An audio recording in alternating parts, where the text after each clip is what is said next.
Mr. Chairman, what stood out to you from the interview with Mr. Hicks?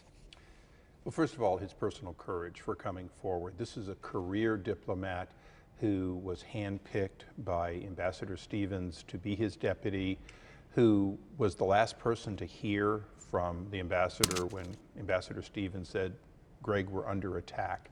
His story is very compelling, and his explanation of how he's trying to get the record straight, and he tried in channels before he came as a whistleblower.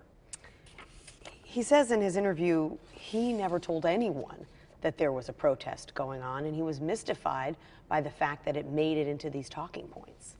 Well, I think what's become public is that it was a throwaway in the original CIA talking points, and ultimately State Department, perhaps the White House, fixated on it, changed the talking points, made it the story rather than what everyone in Libya knew, what the CIA knew from the get-go, and what the president of Libya said on national television. This was a terrorist attack that was pre-planned for September 11th.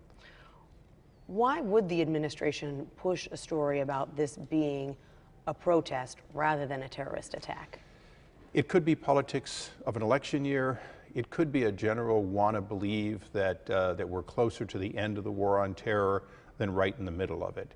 But I think with what's going on after Boston, what's going on today in Syria, we realize that we're not at the end of this. In fact, what we have is we have a broadening of the places from which terrorism can strike America. Why is it so important what was in those talking points and who wrote them?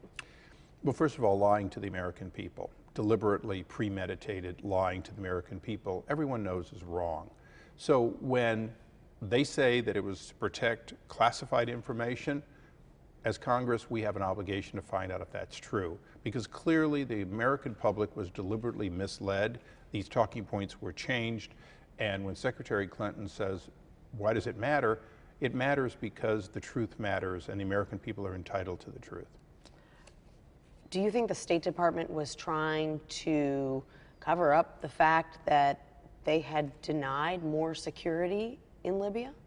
Well, that's certainly possible, but I think we have to go to why they denied security. They denied security because they wanted things to look normalized. They wanted to say, Libya success story, leading from behind works.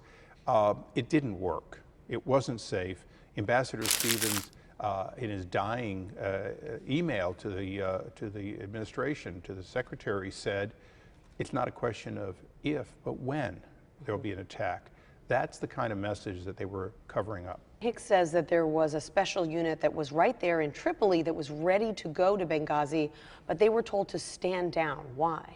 This is one of the most disturbing parts of Gregory Hicks's testimony, is that assets were available, they were military in nature, they were the best trained, best equipped, and most likely to be able to save lives, and they were taken off the plane. And that's an area we're going to want answers to.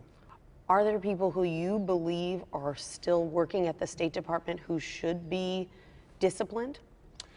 There's no question that if Hillary Clinton is not responsible for the before, during, and after mistakes, that clearly somebody is. It's somebody close, whether it's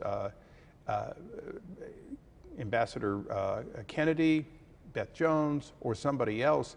There certainly are plenty of people close to the former secretary who knew and apparently were part of the problem.